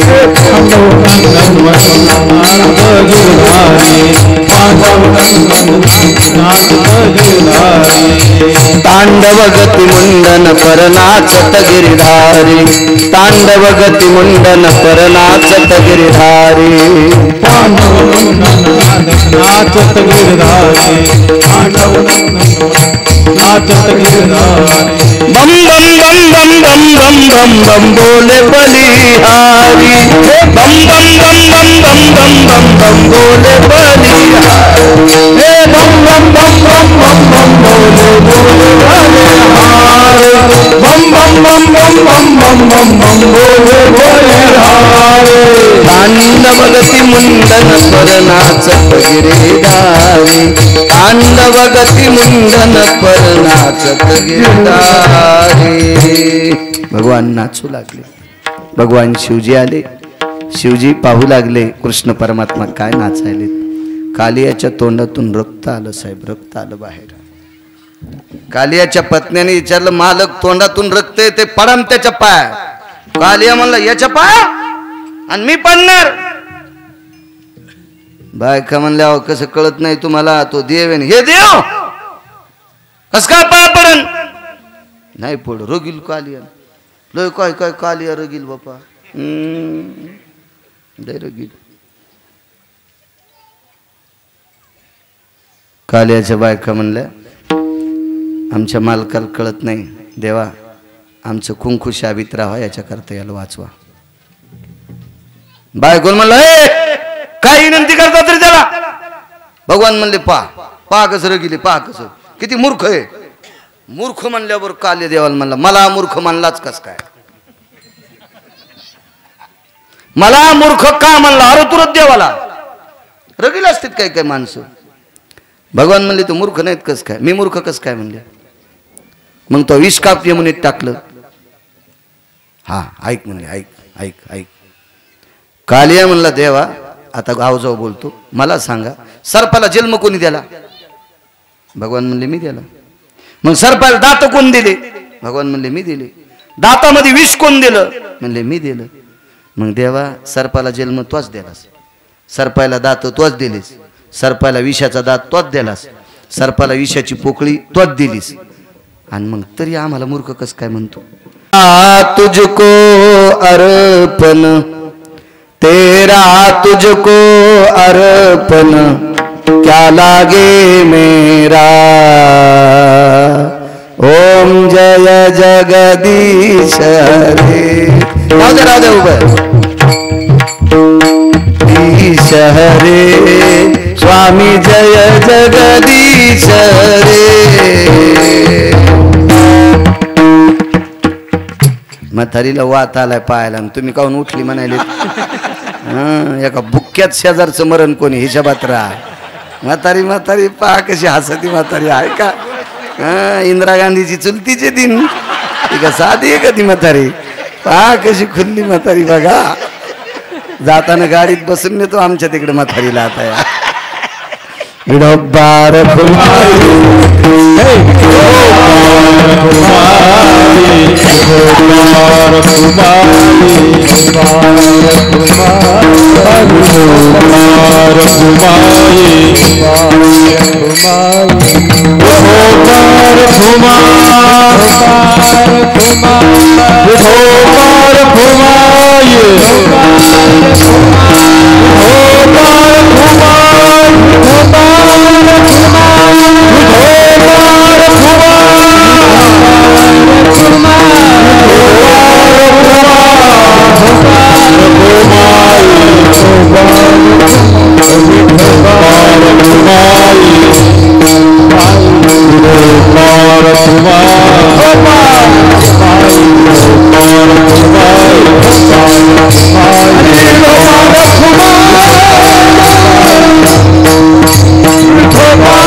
बऱ्यापैकी झालेलं आहे. सगळ्यांनी फक्त अर्धाच मिनिटं हातवरी करा.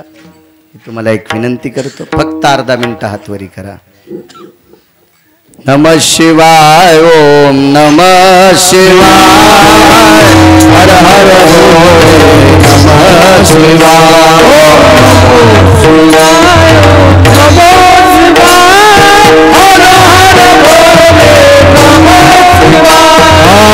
ओम शिवाय, नमः शिवाय, हर हर भोले नमः शिवाय,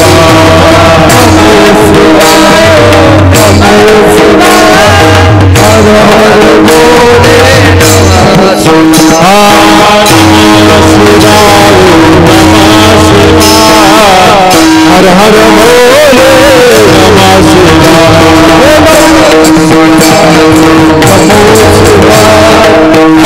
हर हर भोले नमः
उपस्थित सर्व श्रोत्यांना प्रणाम करतो. आदरणीय काका सुद्धा आलेले, उमरे काका, नाना सुद्धा आलेले, नानांना सुद्धा प्रणाम. ज्येष्ठ श्रेष्ठ या प्रांतातली सर्व माझ्या बोरेश्वराची भक्तगण मंडळी, मायमावल्या बालवृद्ध, तुम्हा सर्वांना मनपूर्वक प्रणाम करतो. माझ्या बोरेश्वराची कृपा गोड हो, मेघराजाची कृपा यावर्षी जून मध्ये गोड हो, आणि प्रांतातला परिसरातला शेतकरी राजा सुखी हो, पिढा पिढा जावो बळीचे राज्य हो, असं मालकांचं वाक्य होतं. गोड असं बळीचं राज्य हो. तुम्हा सर्वांना प्रणाम करतो. पवित्र महाशिवरात्रीच्या कोटी कोटी शुभेच्छा प्रदान करतो. माझ्या बोरेश्वराची कृपा पात्र तुम्ही व्हाल असे बोरेश्वराच्या चरणी प्रार्थना करतो. माझ्या वाणीला विराम देतो. तर काल्याचा एक अभंग होईल आणि काल्याचा प्रसादाचा अभंग होईल आणि मग पूर्ण विराम. विठ्ठल ज्ञानेश्वर माऊली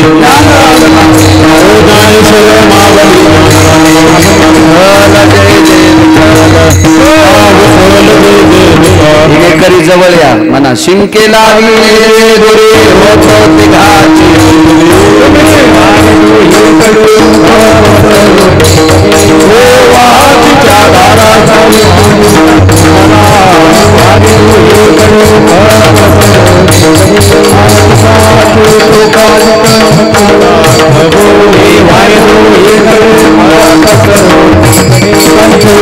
कृष्ण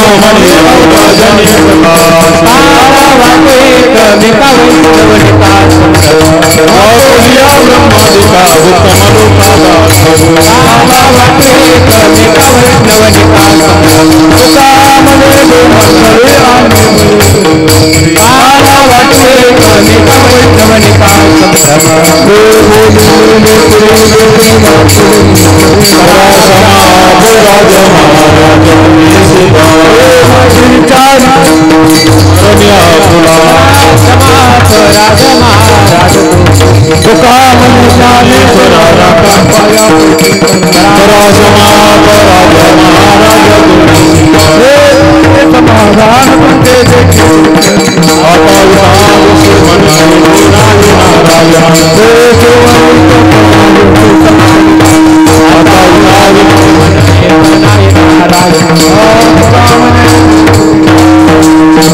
आता